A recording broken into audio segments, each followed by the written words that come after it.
শবে বরাতের আমল কি? শবে বরাত অর্থাৎ যেটাকে হাদিসের ভাষায় বলা হয়েছে মধ্য শাবানের রাত, শাবানের মধ্য রজনী, 14ই শাবান দিবাগত রাত। এটাকে আমাদের সমাজে বা পাক ভারত মহাদেশে এই অঞ্চলে, ইরানে, এই সাইডে শবে বরাত বলে। হাদিসে কোনো শবে বরাত নাই, হাদিসে আছে লাইলাতুন নিসফি মিন শাবান। তো যাই হোক, বরাত মানে যদি মুক্তি হয় তাহলে সে অর্থে ঠিক আছে। এই রাতে আল্লাহ তাআলা মুশরিক যারা শিরকে লিপ্ত, এই লোকগুলো ছাড়া, হিংসুক ছাড়া, বেদাতে লিপ্ত ছাড়া, যে ব্যক্তি সুন্নাহ মেনে চলতে চায় না, এই লোকগুলো ছাড়া বাকি সব ইমানদারদেরকে সাধারণ ক্ষমা ঘোষণা করেন। আল্লাহর সাধারণ ক্ষমা ঘোষণা পাওয়ার জন্য যদি বলেন যে মধ্য শাবান রাত বা যেটাকে শবে বরাত বলি আমরা, এই হাদিসে যেটাকে মধ্য শাবান রাত বলা হয়েছে, সে রাতের আমল যদি বলেন, তাহলে আমি বলবো শিরক থেকে মুক্ত হন, হিংসা থেকে, বিদ্বেষ থেকে, শত্রুতা থেকে মুক্ত হন, কারোর পিছে লাগালাগি করেন না, অন্তরের কারোর প্রতি ক্ষোভ, হিংসা থাকলে, শত্রু থাকলে মুছে ফেলান, পরিষ্কার হয়ে যান এবং বিদআত থেকে মুক্ত হয়ে যান, সুন্নতকে আঁকড়ে ধরেন। ইনশাআল্লাহ আপনি সাধারণ ক্ষমা আল্লাহর পক্ষ থেকে পাবেন। কথা কি বুঝাতে পারছি? এছাড়া যদি এরাতে কেউ ব্যক্তিগতভাবে আমল ইবাদত করে, অন্য রাতেও করে, এরাতে আল্লাহ ক্ষমা করেন, এতটুকু অন্তত হাদিস দ্বারা সাবেত অবশ্যই আছে।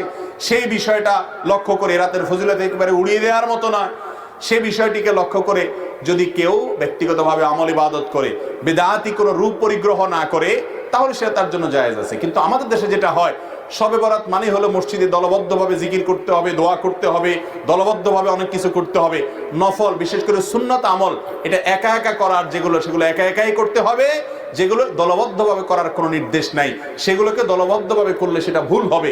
মসজিদে ঢোকার সময় দোয়া পড়তে হয়, আল্লাহুম্মা আফতাহ লি আবওয়াবা রাহমাতিক। এই দোয়াটা পড়ার জন্য যদি মসজিদের দুয়ারে ইমাম সাহেব, মুয়াজ্জিন সাহেব সহ সব মুসল্লি সাহেবরা দাঁড়িয়ে হাত তুলে আল্লাহর কাছে সবাই মিলে দোয়া করে, আল্লাহুম্মা আফতাহ লি আবওয়াবা রাহমাতিক, সমস্যা হবে, এরপরে মসজিদে ঢুকে, এটা কি সুন্নত হবে না সুন্নতের খেলাফ হবে?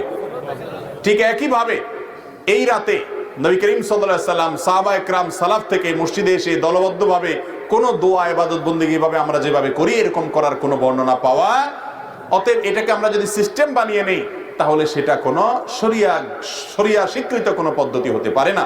বিধায় এই রাতকে কেন্দ্র করে অনেক কাজ, বেশিরভাগ কাজগুলো আমাদের সমাজ যত কাজ প্রচলিত আছে শবে বরাতকে কেন্দ্র করে বেশিরভাগই কোনো এগুলার কোনো অস্তিত্ব হাদিসে খুঁজে পাওয়া যায় না। যেমন হালুয়া খান, শবে বরাত মানে হালুয়া, এটা তো একটা কমন আইটেম। ভাই হালুয়া কারোর খাইতে চাইলে খান, ভিন্ন কথা, কিন্তু এই রাতে খাইতে হবে, এই হাদিস বানায়া, জাল হাদিস বানায়া খাওয়া জায়েজ নাই। আপনি এমনি অন্য সময় খান, এ রাত্রেও খান, কিন্তু আপনি অন্য কোনো সময় খান না। এটা মেটার খাওয়ার ফজিলত বানাইছেন কি, যে নবীজির দাঁত ভাঙছে সেজন্য হালুয়া খাইছে, তাই আমরা ভালো দাঁত নিয়ে হালুয়া খাইতেছি।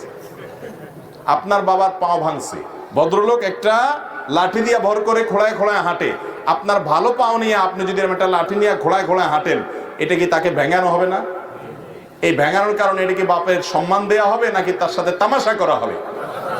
আর দ্বিতীয় কথা হলো, নবী করিম সাল্লাল্লাহু আলাইহি সাল্লামের উহুদের যুদ্ধ এই শাবান মাসে বা তার আগের মাসে হয়ই নাই যে তিনি হালুয়া খাইছেন।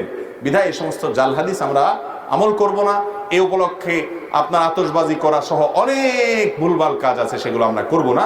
বাকি রাতে আল্লাহ তাআলা মানুষকে ক্ষমা করেন, আপনি আল্লাহর কাছে ক্ষমার আশা করেন, শিরক থেকে এবং হিংসা থেকে, বিদআত থেকে নিজেকে পরিচ্ছন্ন করেন, আল্লাহর কাছে দোয়া করেন, সেটা ভিন্ন বিষয়। আল্লাহ তাআলা আমাদেরকে বুঝার তৌফিক দান করুন।